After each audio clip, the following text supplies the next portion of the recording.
मना सज्जना भक्ती पंचेची जावे तरी श्री हरी पावी देतो स्वभावे.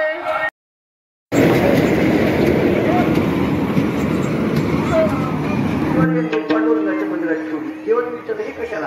तू ओढू लागला होता ना म्हणून तुझी वाटली तुला माझी चला दर्शन घेणार चला.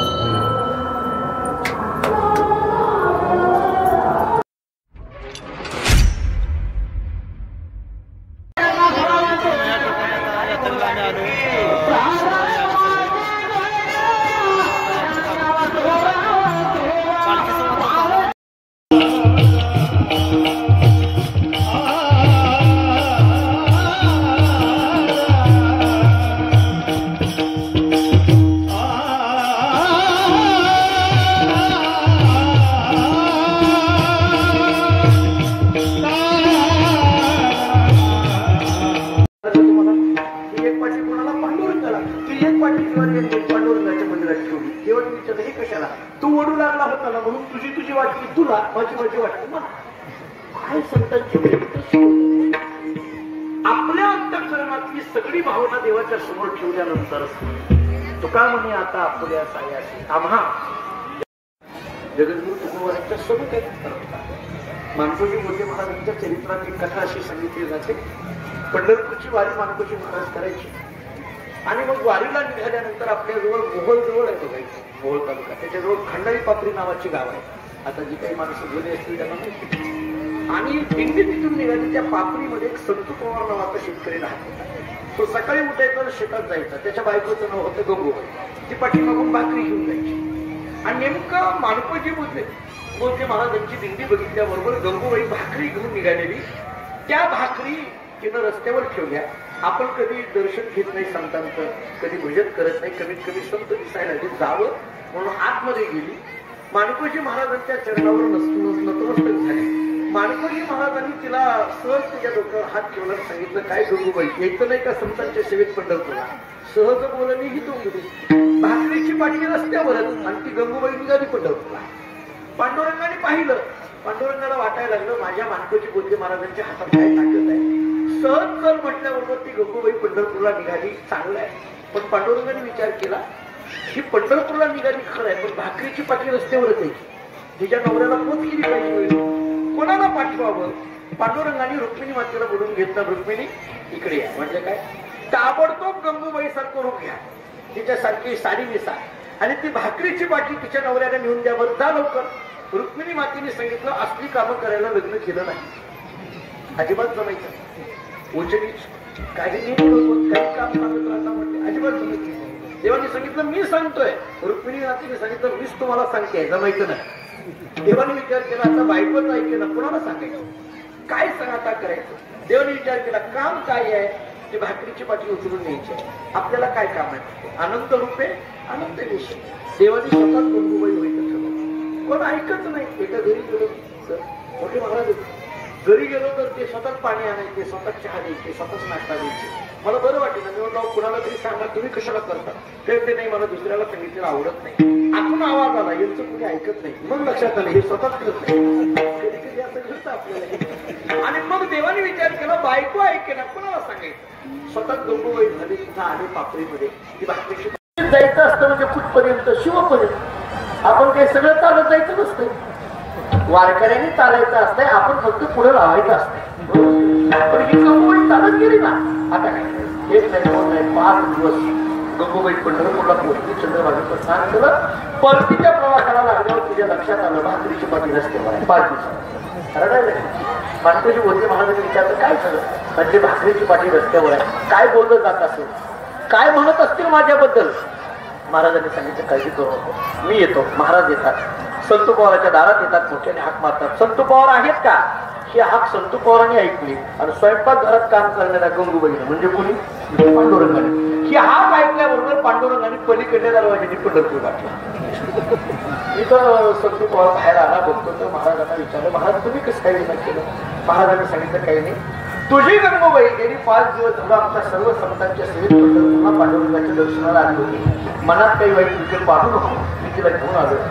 संतू पवार सांगायला लागला, महाराज तुम्ही काय नकोची डोक्यात माझ्या घालायला लागलाय. माझा संसार बराच चाललाय, माझी बायको माझ्या घरात आहे. उलट गेल्या 5 दिवसामध्ये एकदाही भांडण केली नाही.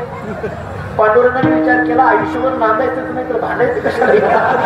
आपल्याला काय आयुष्य काढायचंय का? त्याला आयुष्य काढायचंय त्याला भांडायचं असते. थोडक्यात भांडायचं नसतंय. कशाला कोर्ट कचेरी तुमच्याकडे यायचं काय? त्याला आयुष्य काढायचं त्याला, मग कशाला? आणि उलट चांगलं करून खाऊ घालते. म्हटलं थांबा मी हात मारते.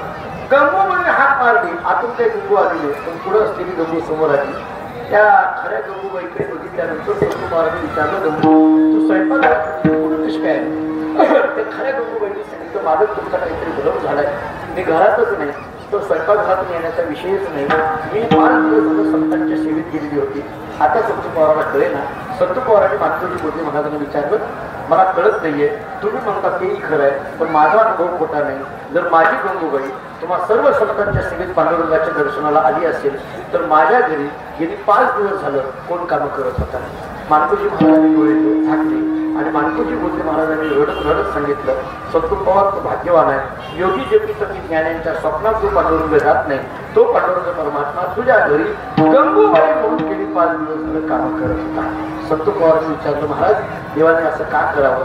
कळालं असतं तर मी त्याच्या पाया पडलो असतो, असं का करावं? मानकोजी महाराजांनी त्याला एकच सांगितलं, जो पांडुरंगाच्या सेवेमध्ये आहे पांडुरंग परमात्मा त्याचा सगळा भार उचलत असतो. तुका म्हणे आता आपुल्या साह्याने आम्हा जगदीशी सांभाळावे. ज्ञानेश्वर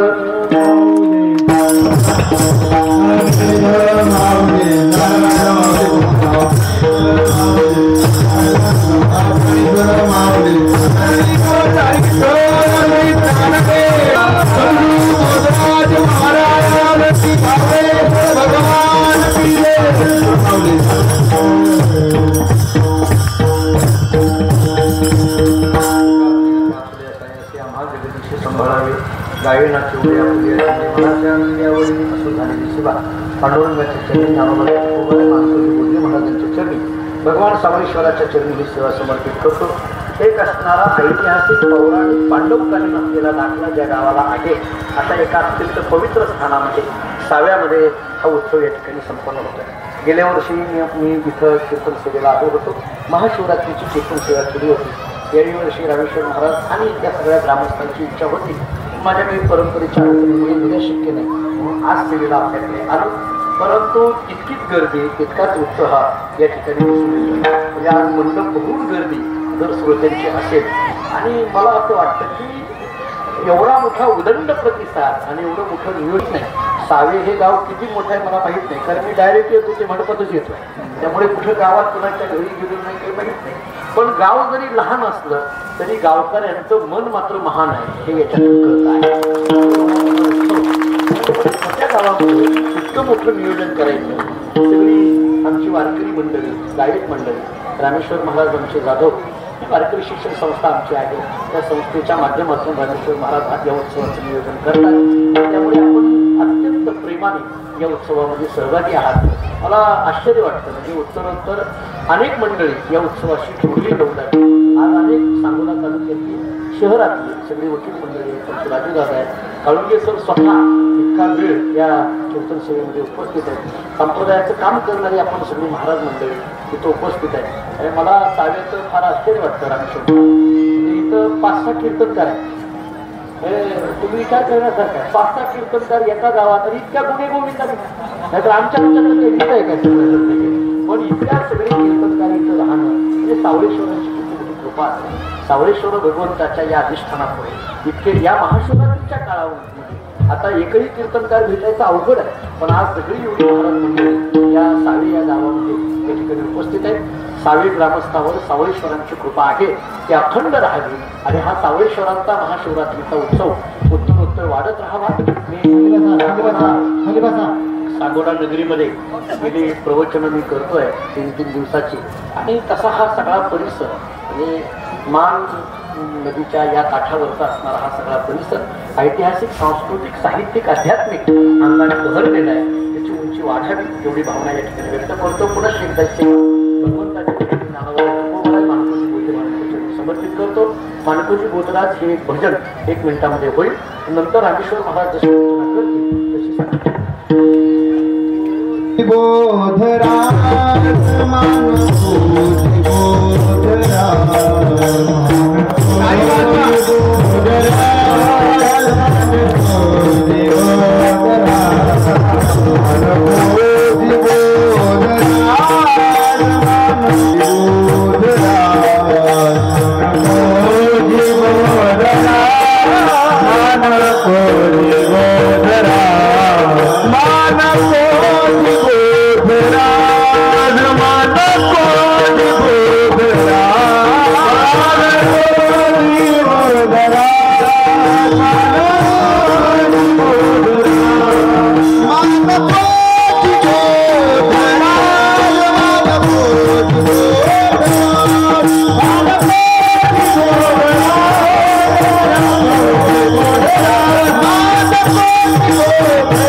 सोय आपण प्रसाद घेण्यासाठी दररोज शिस्तीने प्रसाद घेत आहे. संख्या जास्त आहे, सर्वांना विनंती आहे जागेवर येऊ नका, कोणी थांबा, आरतीसाठी जागेवर थांबा. नवतवती विक्राळ ब्रह्मा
सर्वांनी भजनाचा आनंद घ्यायचा आहे आणि भोजन करता करता आपल्याला भजनाचाही आनंद घ्यायचा आहे.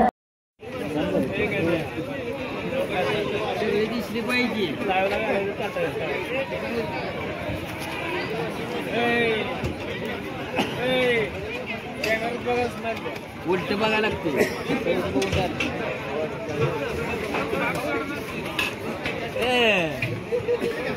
पोरग घेणे तुझं लागा कॅमेऱ्यात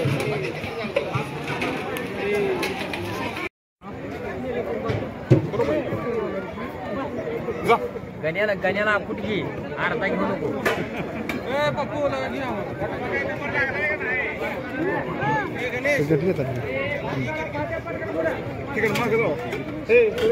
माग जावा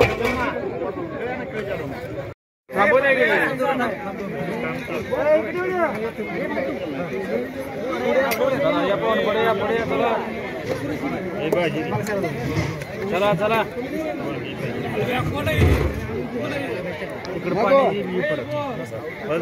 चला पाहून या पुढे चला पुढे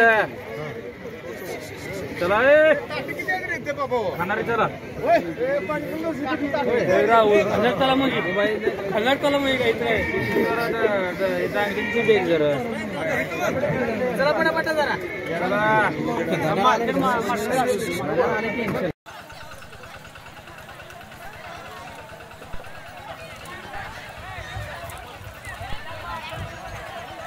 मना सज्जना भक्ती पंचेची झाले तरी श्री हरी